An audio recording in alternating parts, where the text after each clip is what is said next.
अगर हिंदू मुसलमान लड़ते हैं तो हम हिंदू को समझाते हैं कि तुम अच्छे हिंदू बनो, मुसलमान को समझाते हैं कि तुम अच्छे मुसलमान बनो। मुसलमान धर्म भी बहुत अच्छा है, हिंदू धर्म भी बहुत अच्छा है, दोनों धर्म एक से हैं। तुम अच्छे मुसलमान बनो, तुम अच्छे हिंदू बनो, तुम मस्जिद ठीक से जाओ, तुम मंदिर ठीक से जाओ। मैं कभी सोचता हूं कि जब कच्चे मुसलमान और कच्चे हिंदू इतने खतरनाक होते हैं तो सच्चे हिंदू और मुसलमान कितने खतरनाक हो सकते हैं। ख्याल ये कि अगर हिंदू अच्छे हिंदू हो जाएं और मुसलमान अच्छे मुसलमान हो जाएं तो झगड़ा खत्म हो जाएगा। नहीं, भ्रांति। हमारा पुराना रटा रटाया उत्तर है वो हम दिए चले जा रहे हैं, वो हम कहे ही चले जा रहे हैं। हम यही समझाए चले जा रहे हैं कि अच्छे हिंदू बनो, अच्छे मुसलमान बनो। धर्म तो किसी को लड़ना नहीं सिखाता और सब धर्मों ने लड़ना सिखाया है। असल में जो भी आदमी आदमी के बीच फासले पैदा करता है वो लड़ना सिखाएगा ही। जो भी आदमी आदमी के बीच खंड करता है वो लड़ना सिखाएगा ही। राजचंद्र को गांधी जी ने कुछ पत्र लिखे थे और गांधी जी ने एक प्रश्न उनसे पूछा है कि आप जैन धर्म को ही श्रेष्ठ मानते हैं। राजचंद्र जैसे बुद्धिमान विचारशील साधु पुरुष ने भी यही उत्तर दिया है कि जैन धर्म ही श्रेष्ठ है, इसलिए मैं श्रेष्ठ मानता हूं। गांधी जी भी हिंदू धर्म को श्रेष्ठ धर्म मानते थे और गांधी जी भी अपने को जीवन भर हिंदू कहते रहे कि मैं हिंदू। अभी मैंने सुना कि जयप्रकाश ने यहां अहमदाबाद में कहा कि मैं हिंदू हूं और हिंदू होने का मुझे गौरव। खतरनाक लोग हैं ये। क्योंकि जो ये कहता है कि हिंदू धर्म श्रेष्ठ है, जो ये कहता है कि जैन धर्म श्रेष्ठ है, जो ये कहता है कि मैं हिंदू होने की वजह से गौरवान्वित हूं, ये उपद्रव के बीज बो रहा है, चाहे इसे पता हो और चाहे पता ना हो। क्योंकि जो ये कह रहा है कि हिंदू धर्म श्रेष्ठ है वो हिंदू के अहंकार को फुसला रहा है, वो हिंदू के अहंकार को रस दे रहा है और हिंदू के अहंकार को कह रहा है कि हाँ हम श्रेष्ठ हैं।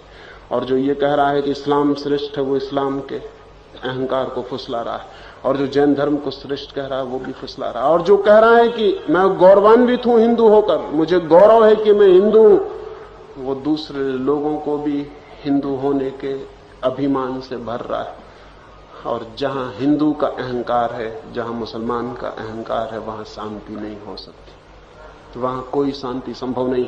इसलिए मैं आपसे कहना चाहता हूं कि जब हिंदू मुस्लिम दंगे होते हैं तो आमतौर से हम ये समझ के कि गुंडे दंगे कर रहे हैं, गुंडों को गालियां दे लेते हैं और घरों में बैठ जाते हैं। मैं आपसे कहता हूं बहुत समय हो गया, गुंडों को अब ज्यादा गालियां मत दे। अब पकड़ना हो तो महात्माओं को पकड़े, गुंडों को पकड़ने से कुछ भी नहीं हो सकता। गुंडे समस्या नहीं, महात्मा समस्या है। लेकिन महात्मा अमन कमेटी बनाते हैं, शांति की व्यवस्था करते हैं, प्रवचन देते हैं, लोगों को समझाते हैं लड़ो मत। तो महात्मा ऐसा समझ में आता है, वो तो बेचारा समझा रहा है लड़ो मत, लड़ता तो गुंडा है। लेकिन मैं आपसे कहना चाहता हूं बहुत पुरानी हो गई ये बात सही नहीं मालूम पड़ती, क्योंकि महात्माओं की कोई कमी नहीं, शायद गुंडों से ज्यादा ही होंगे, लेकिन कोई कमी नहीं होती युद्ध संघर्ष में, वैमनस्य में, ईर्षा में, घृणा में। नहीं, कहीं कुछ भूल हो रही। गुंडे को हम व्यर्थ ही पकड़ रहे हैं, वो महात्मा की तरकीब है, वो हमेशा गुंडे की तरफ इशारा कर देता है कि गुंडों ने गड़बड़ की। लेकिन महात्मा पकड़ में नहीं आता। और मैं आपसे कहना चाहता हूं कि महात्मा जड़ में है, क्योंकि महात्मा कह रहा है मैं हिंदू होकर गौरवान्वित हूं, वो हिंदू के अहंकार को मजबूत कर रहा है। वो महात्मा कह रहा है कि मैं हिंदू हूं, वो महात्मा कह रहा है मैं मुसलमान हूं, तब फिर उपद्रव जारी।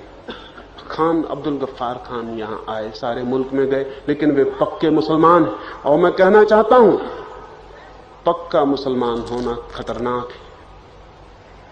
खतरनाक इसलिए है कि आदमी को आदमी होने दो, मुसलमान और हिंदू मत बनाओ। कृपा करो अब आदमी आदमी ही हो जाए तो ही दंगे बंद हो सकते, अन्यथा दंगे बंद नहीं हो सकते। आदमी पर लगाया गया कोई भी लेबल दंगे में सहयोगी बनता है। लेबल लड़वाते हैं, लेकिन एक पक्का मुसलमान है, एक पक्का हिंदू है, और हम पक्के हिंदू और मुसलमान कभी मिल नहीं पाते। वो जो मुसलमान होना है वो हिंदू होने से कैसे मिल सकता है? वो जो जैन होना है वो मुसलमान होने से कैसे मेल खाएगा? हमारे बीच अदृश्य दीवारें खड़ी हो जाती। नहीं, मैं आपसे कहना चाहता हूं हिंदू मुस्लिम एक हैं, अब इस नासमझी में पड़ने की जरूरत नहीं। 50 साल हमने काफी भुगतान किया उस नासमझी का। अब हिंदू मुस्लिम भाई भाई हैं, इसको भी दोहराने की कोई जरूरत नहीं, क्योंकि भाई भाइयों के कारण हमने बहुत नुकसान सह लिया। बल्कि सच तो यह है कि जितना हमने जोर दिया कि हिंदू मुसलमान भाई भाई हैं, उसी जोर ने हिंदुस्तान पाकिस्तान को बंटवाने का आधार रखा। क्योंकि दो भाई जब पक्के भाई हों और लड़े और लड़ने के बाद कोई उपाय ना हो तो बंटवारे के सिवाय कोई लॉजिकल कंक्लूजन नहीं रह जाता। मैं आपसे कहना चाहता हूं, जिन्होंने समझाया हिंदुस्तान को कि हिंदू मुसलमान भाई भाई हैं, उन्होंने बंटवारे की नींव रख दी। क्योंकि अगर भाई आखिर में न मिल सके तो फिर उपाय एक ही है कि बांट लो। कभी कोई देश बटा नहीं था इस तरह, क्योंकि कभी किसी देश में भाई भाई होने की 50 साल तक नासमझी नहीं दोहराई गई। हिंदू मुसलमान का भाई भाई होना हिंदुस्तान पाकिस्तान का आधार बना। क्योंकि जब भाई आखिर में लड़ते हैं, और ध्यान रहे, भाइयों से ज्यादा खतरनाक ढंग से कोई भी नहीं लड़ सकता।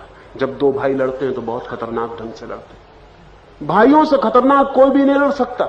इसलिए हिंदू मुसलमान को भाई भाई बनाने में खतरा है कि वो खतरनाक ढंग से लड़ भी सकते हैं। और जब दो भाई लड़ते हैं तो आखिर में बंटवारा हो जाता। और क्या उपाय? हिंदुस्तान बटा। जिन्होंने भाई भाई कह के समझाया, उन्होंने देश को बंटवाया। अब आगे ये कहने की जरूरत नहीं। असल में ये जरूरत ही क्यों पड़ती है कि हिंदू मुसलमान भाई भाई हैं? ये जरूरत इसलिए पड़ती है कि पहले हम स्वीकार कर लेते हैं कि एक हिंदू है और एक मुसलमान।